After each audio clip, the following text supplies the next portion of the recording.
ময়মনসিংহ শেরপুর ও নেত্রকোনায় পাহাড়ি ঢলের পানি কমলেও বেড়েছে দুর্ভোগ। এ পর্যন্ত 11 জনের মৃত্যু। কুমিল্লা সীমান্তে বাংলাদেশি যুবককে গুলি করে হত্যার পর লাশ নিয়ে গেছে ভারতীয় সীমান্তরক্ষী বাহিনী বিএসএফ। এবং শারদীয় দুর্গোৎসবে দেবীর বোধনাচ, কাল মহাষষ্ঠী, সরকারি ছুটি একদিন বাড়ানোর সিদ্ধান্ত।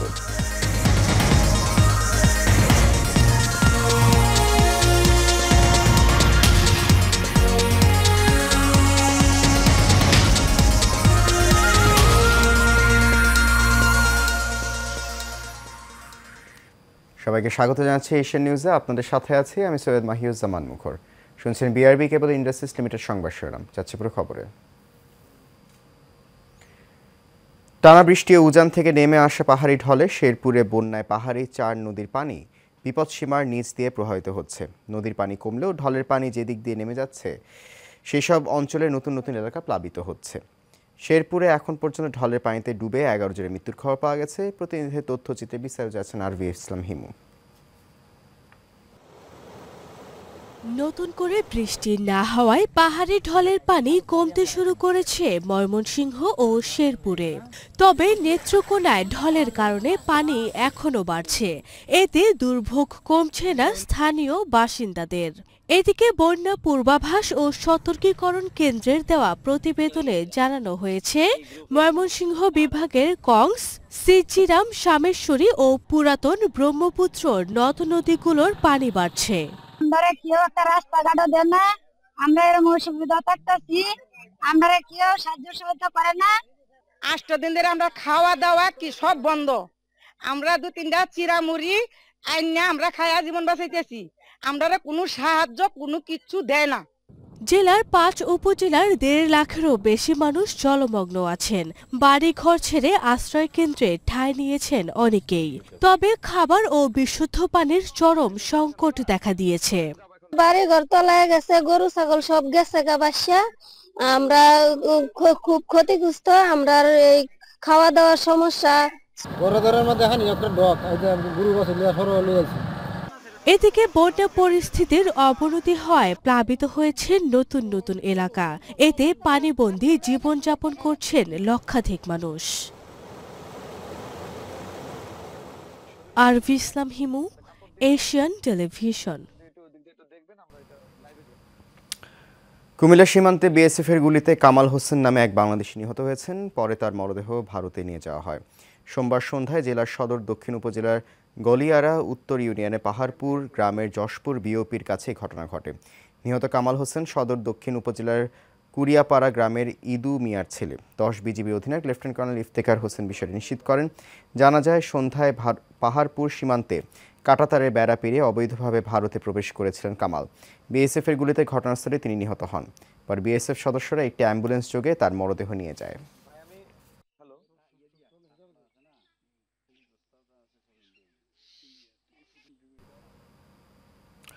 যাত্রাবাড়ী থানায় দায়েরকৃত হত্যা মামলায় সাবেক মন্ত্রী দীপু মনি, জুনায়েদ আহমেদ পলক, সাবেক প্রধানমন্ত্রী শেখ হাসিনার শিল্প ও বিনিয়োগ বিষয়ক উপদেষ্টা সালমান এফ রহমান ও সাবেক পুলিশ প্রধান চৌধুরী আবদুল্লাহ আল মামুনের ফের 5 দিনের রিমান্ড মঞ্জুর করেছেন আদালত।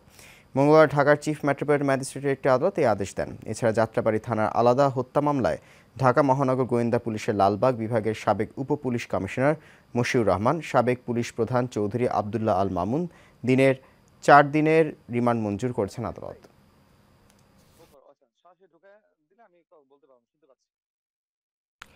ঢাকা দক্ষিণ সিটি কর্পোরেশনের সাবেক মেয়র ব্যারিস্টার শেখ ফজলুর তাপসের ব্যাংক অ্যাকাউন্ট জব্দ করা হয়েছে। একই সঙ্গে তার স্ত্রী, সন্তান এবং তাদের ব্যক্তি মালিকানাধীন স্বার্থ সংশ্লিষ্ট প্রতিষ্ঠানের ব্যাংক হিসাবও স্থগিত রাখতে বলা হয়েছে। বাংলাদেশ ব্যাংকের আর্থিক গোয়েন্দা সংস্থা বাংলাদেশ ফাইন্যান্সিয়াল ইন্টেলিজেন্স ইউনিট দেশের ব্যাংক ও আর্থিক প্রতিষ্ঠানের কাছে এই সংক্রান্ত নির্দেশনা পাঠিয়ে অ্যাকাউন্ট জব্দের নির্দেশ দিয়েছে।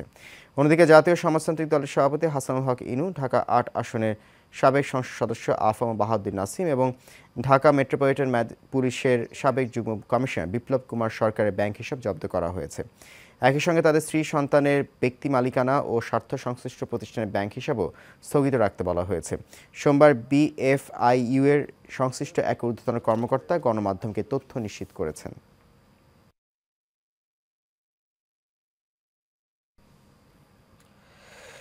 কারাগারে অসুস্থ হয়ে পড়া সাবেক পরিকল্পনা মন্ত্রী এম এ মান্নানকে Sylhet MAG Osmani medical college হাসপাতালে শারীরিক পরীক্ষার জন্য আনা হয়েছে। সকাল 10:15টার দিকে সিলেট কেন্দ্রীয় কারাগার থেকে কঠোর নিরাপত্তার মধ্য দিয়ে হাসপাতালে আনা হয় তাকে। এর আগে সুনামগঞ্জ জেলা কারাগারে থাকাকালে অসুস্থ হয়ে পড়েন আওয়ামী লীগ সরকারের সাবেক এই মন্ত্রী। উন্নত চিকিৎসার জন্য তাকে সিলেট কেন্দ্রীয় কারাগারে স্থানান্তর করা হয়। সিলেট কারাগারে কয়েকদিন চিকিৎসাধীন থাকার পর আজ সকালে তার শারীরিক পরীক্ষার জন্য হাসপাতালে আনা হয়। শারদীয় দুর্গোৎসব শুরুর প্রাক্কালে আজ পঞ্চমীতে হবে 10 ভুজা দেবীর বোধন। পুরাণ অনুসারে দক্ষিণায়নে নিদ্রিত দেবী দুর্গার নিদ্রা ভাঙার জন্য এই বোধনের মাধ্যমে বন্দনা পূজা অনুষ্ঠিত হয়। সেই অনুসারে মণ্ডপে মন্দিরে আজ মঙ্গলবার পঞ্চমীতে সায়ংকাল তথা সন্ধ্যায় বন্দনা পূজা অনুষ্ঠিত হবে। বোধন শব্দের অর্থ জাগরণ বা চৈতন্যপ্রাপ্ত। শরৎকালে দুর্গাপূজা এই বোধন করার বিধান রয়েছে। তাই বসন্তকালে চৈত্র মাসে যে দুর্গাপূজা বা বাসন্তী পূজা অনুষ্ঠিত হয় তাতে বোধনের প্রয়োজন হয় না। আজ বোধন শেষে কাল বুধবার মহাষষ্ঠীতে ষষ্ঠীবিহিত পূজা, আমন্ত্রণ ও অধিবাসের মধ্য দিয়ে আনুষ্ঠানিকভাবে শুরু হবে দুর্গাপূজা। 5 দিনের এই উৎসব শেষ হবে আগামী 13 অক্টোবর রোববার বিজয়া দশমী ও প্রতিমা বিসর্জনের মধ্য দিয়ে। এদিকে পূজার সরকারি ছুটি একদিন বাড়ানোর ঘোষণা দিয়েছে সরকার আগামী বৃহস্পতিবার।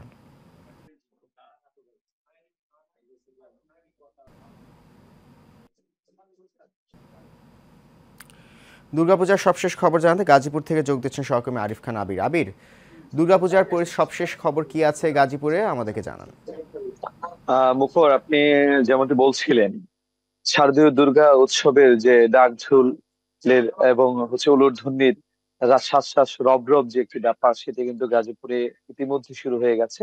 যেহেতু মহালয়ার মধ্য দিয়েই এই শারদীয় দুর্গা উৎসবের যে যাত্রা সেটি কিন্তু শুরু হয়ে গেছে, শুধু আনুষ্ঠানিকতা বাকি। আজকে আপনি জানেন যে সন্ধ্যায় বেলতলায় যে ঘট বসানো হবে, সেই মঙ্গল ঘটের মাধ্যমে কিন্তু আপনার দেবী দুর্গার যে বোধন সেটি কিন্তু করবেন অর্থাৎ সনাতন ধর্মাবলম্বীরা।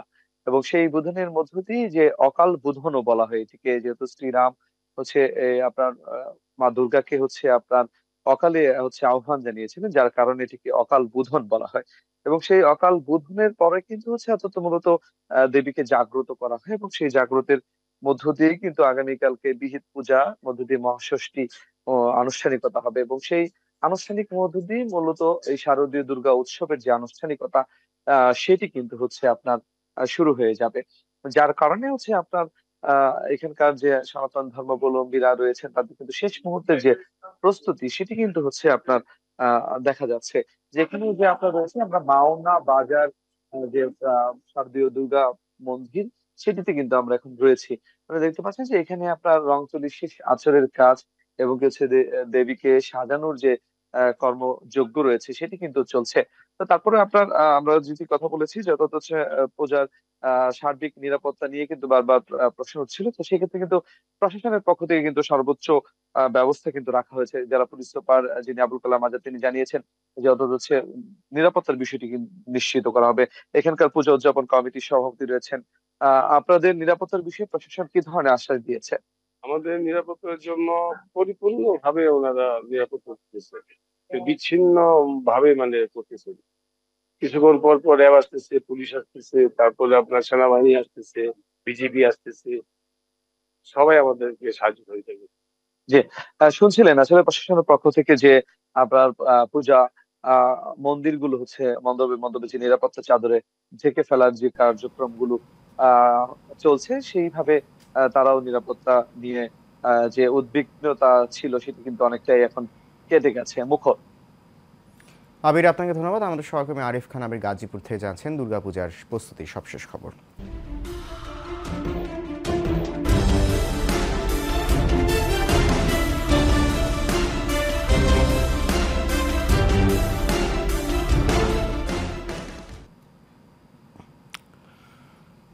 খাগড়াছড়িতে সাম্প্রতিক সময়ে সাম্প্রদায়িক সহিংসতায় ক্ষতিগ্রস্তদের আপৎকালীন পরিস্থিতি মোকাবিলায় খাদ্যশস্য ও আর্থিক সহায়তা প্রদান করা হয়েছে। সোমবার খাগড়াছড়ি উপজেলা প্রশাসনের আয়োজনে পার্বত্য চট্টগ্রাম বিষয়ক মন্ত্রণালয়ের উপদেষ্টা সুপ্রদীপ চাকমার এসব ক্ষতিগ্রস্তদের মাঝে খাদ্যশস্য আর্থিক সহায়তা প্রদান করেন। খাগড়াছড়িতে সাম্প্রতিক সময়ে সহিংসতার ঘটনায় ক্ষতিগ্রস্ত প্রায় 200টি পরিবারের মাঝে এসব সহায়তা করা হয়েছে। পরে সহিংসতার ঘটনায় নিহত 3 পরিবারকে 1 লক্ষ টাকা করে 3 লক্ষ টাকা আর্থিক অনুদান প্রদান করা হয়।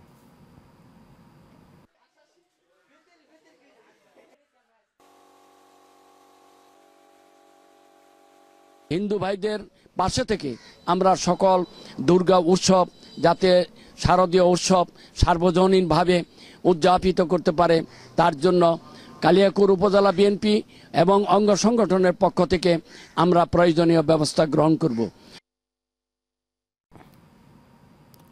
সাভারের ঢাকা আরিচা মহাসড়কে আমিনবাজার এলাকায় একটি কাভার্ড ভ্যান থেকে 18,000 বোতল দেশীয় মদ ও 300 পিস ফেন্সিডিল সহ 3 জনকে আটক করেছে র্যাব।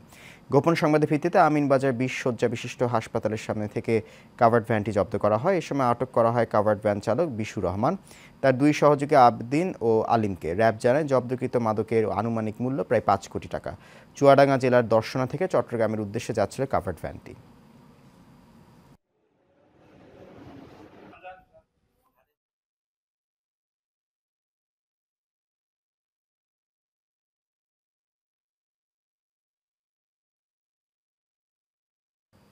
খাগড়াছড়িতে সাম্প্রতিক সময়ে সাম্প্রদায়িক সহিংসতায় ক্ষতিগ্রস্তদের আপৎকালীন পরিস্থিতি মোকাবেলায় খাদ্যশস্য ও আর্থিক সহায়তা প্রদান করা হয়েছে।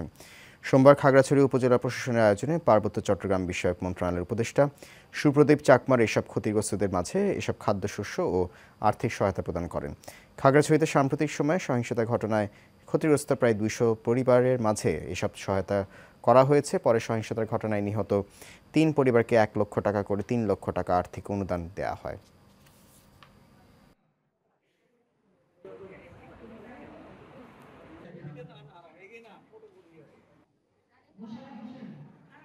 শান্তিপূর্ণ সৌহার্দ্যতা বজায় রাখুন, আইন আবারও নিজের হাতে তুলে নেবেন না। এই জিনিসটা আমি বলে যাচ্ছি, আপনারা যদি নিজে আইন তুলে না নেন এবং এই যে আইন না তুলে যারা ভুল ভ্রান্তি করেছেন, দেখুন সে যে কমিউনিটির হোক তাকে এসপি সাহেব কিন্তু ক্ষমা করবেন না, ডিসি সাহেব ক্ষমা করবেন না, কারণ আইনের চোখে আমরা সবাই সমান।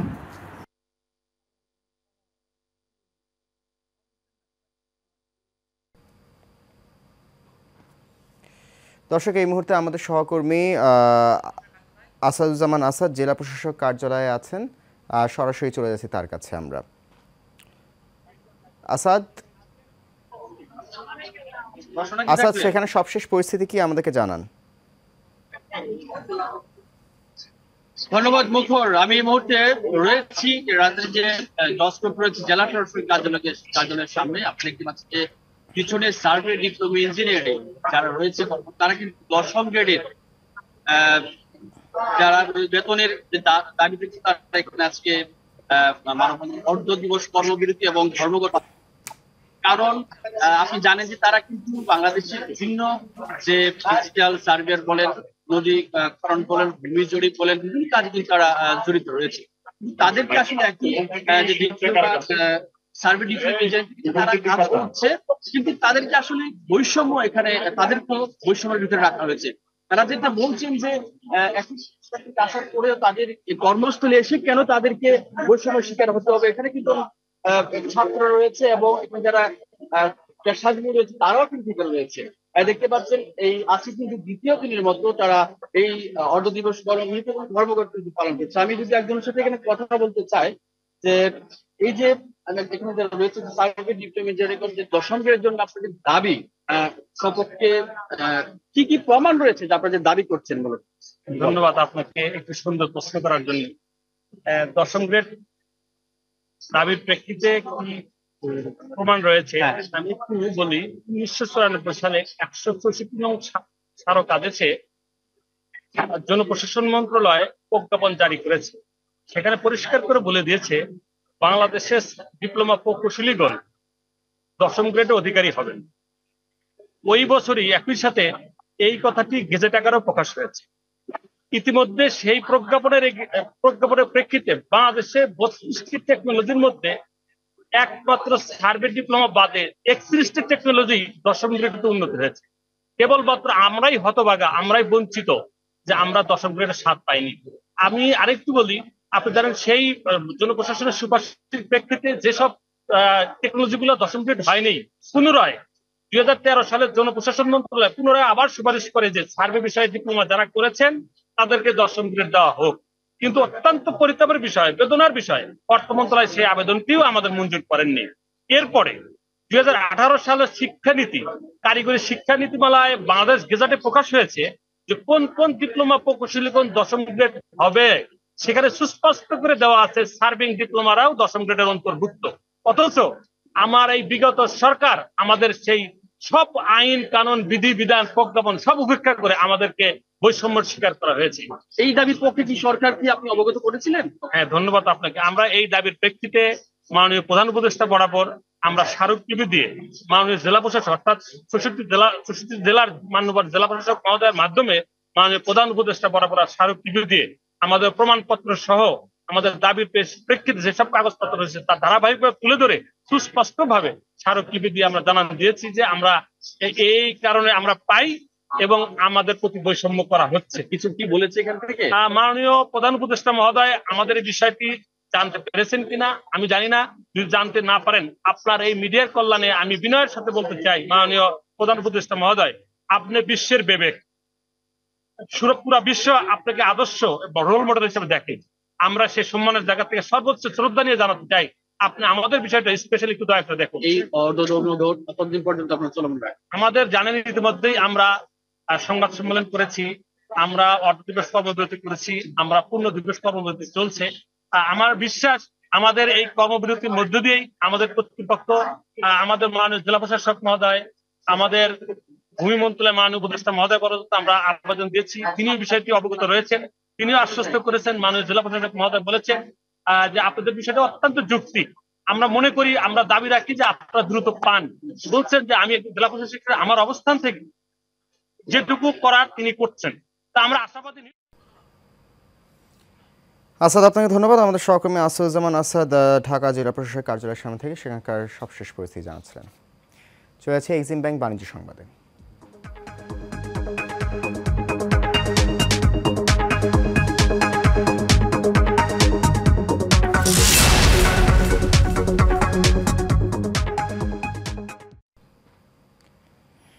কয়েকদিন ঊর্ধ্বমুখী থাকার পরে আমদানি বাড়ায় আবারও একদিনের ব্যবধানে দিনাজপুরের হিলিস্থল বন্দরে পাইকারিতে কাঁচামরিচের দাম কমেছে কেজিতে 30 থেকে 50 টাকা। একদিন আগেও বন্দরে প্রতি কেজি কাঁচামরিচ 200 থেকে 230 টাকা দরে বিক্রি হলো, বর্তমানে তা কমে 150 থেকে 200 টাকা দরে বিক্রি হচ্ছে। দাম কমায় খুশি বন্দরে কাঁচামরিচ কিনতে আসা পাইকারগণ। হিলিস্থল বন্দরে কাঁচামরিচ আমদানিকারকরা বলেন, সম্প্রতি দেশের বিভিন্ন অঞ্চলে বৃষ্টিপাত হওয়ায় কাঁচামরিচের উৎপাদন ব্যাহত হয়েছে। এতে সরবরাহ কমায় আবারও ঊর্ধ্বমুখী হতে শুরু করেছে কাঁচামরিচের দাম। এর ফলে দেশে আমদানিকৃত কাঁচামরিচের চাহিদা অনেকটা বেড়ে গেছে। শেষ করবো এশিয়ান নিউজ। তার আগে বিআরবি কেবল ইন্ডাস্ট্রিজ লিমিটেড সংবাদ শিরোনামগুলো জানিয়ে দিচ্ছি আরও একবার।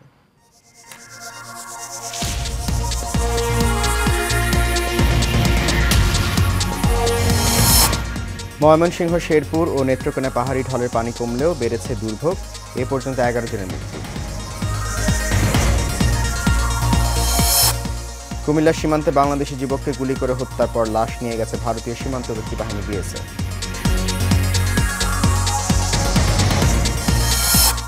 এবং শারদীয় দুর্গোৎসবে দেবীর বোধনাচ, কাল মহাষষ্ঠী, সরকারি ছুটি একদিন বাড়ানোর সিদ্ধান্ত।